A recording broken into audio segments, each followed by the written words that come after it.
నాలుగున్నరేళ్ల తర్వాత కూడా Russia Ukraine war ఓ కొలిక్కి రావడం లేదు.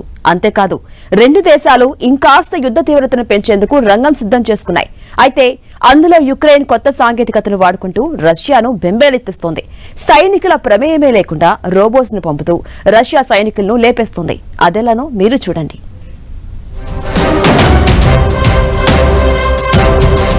రోజుకు 1000, నెలకు 30,000 మంది రష్యా సోల్జర్లను లేపేయడానికి యుక్రెయిన్ పెట్టుకున్న టార్గెట్ జరిగే పనేనా అనుకోకండి.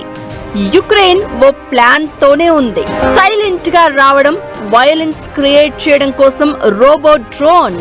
యుద్ధ భూమిని రక్త క్షేత్రంగా మార్చేందుకు యుక్రెయిన్ కొత్త వ్యూహం పన్నింది.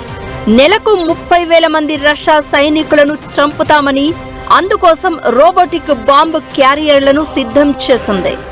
బ్రిటన్ ఇంటెలిజెన్స్ ఏజెన్సీ రిపోర్ట్ ప్రకారం యుద్ధం ప్రారంభమైన నాటి నుంచి మే నెలాఖరు వరకు 5 లక్షల మంది రష్యన్ సైనికులు చనిపోయారు. మరి ఈ నెంబర్ను యుక్రెయిన్ మరింత పెంచాలనుకుంటోంది. ఇలా చేయడం ద్వారా రష్యాలోని అక్కడి పౌరుల నుంచే పుతిన్ ప్రభుత్వంపై వ్యతిరేకత వస్తుందనేది యుక్రెయిన్ అంచనా. సైనికుల సంఖ్య తగ్గిపోతే పుతిన్ రష్యాలోని పౌరులను బలవంతంగా ఆర్మీకి తరలిస్తారని, అది కూడా ఆయన ప్రభుత్వంపై ఒత్తిడి పెంచేదే అని జెలెన్స్కీ వ్యూహం రచిస్తున్నారు అంటారు. 4.5 సాగుతున్న రష్యా యుక్రెయిన్ వారులో యుక్రెయిన్ టెక్నాలజీనే బాగా నమ్ముకుంది. లిలిపుట్ లాంటి డ్రోన్లతోనే రష్యాని నిలువరించింది. ఆపరేషన్ స్పైడర్ వెబ్ అందుకు సాక్ష్యం. ఇంకా ఈ యుద్ధం మరో మలుపు తిరుగుతుందనే సంకేతాలు వస్తున్న వేళ రోబోటిక్ బాంబు క్యారియర్లను వాడనుంది. ఇవైతే మనుషుల ప్రమేయం లేకుండానే నడుస్తాయి కాబట్టి ప్రాణ నష్టం ఉండదు. కానీ రక్తపాతం మాత్రం భారీగా సృష్టిస్తాయి.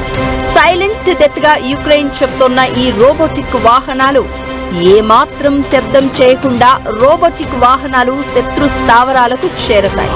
అవతలి వారు తేరుకునే లోపే కోలుకోలేని దెబ్బతీస్తాయి. ఇప్పటికే ఈ తరహా వాహనాలను విజయవంతంగా రష్యా పైన యుక్రెయిన్ ప్రయోగించింది కూడా. ఒకప్పుడు స్వయంగా యుద్ధ రంగంలోకి దూకి శత్రువులతో పోరాడి తమ ప్రాణాలు అర్పించిన యుక్రెయిన్ కమాండర్లు ఇప్పుడు ఫ్రంట్ లైన్ కు దూరంగా సురక్షిత ప్రాంతాల్లో కూర్చొని స్క్రీన్లు, లైవ్ స్ట్రీమ్లు, డ్రోన్ల సహాయంతో దాడులను పర్యవేక్షిస్తున్నారు.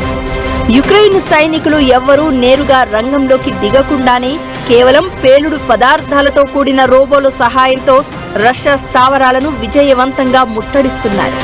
రోబోటిక్ వాహనాలతో రష్యన్ల ఆర్మీ గుండెల్లో రైళ్లు పరిగెత్తిస్తున్నారు.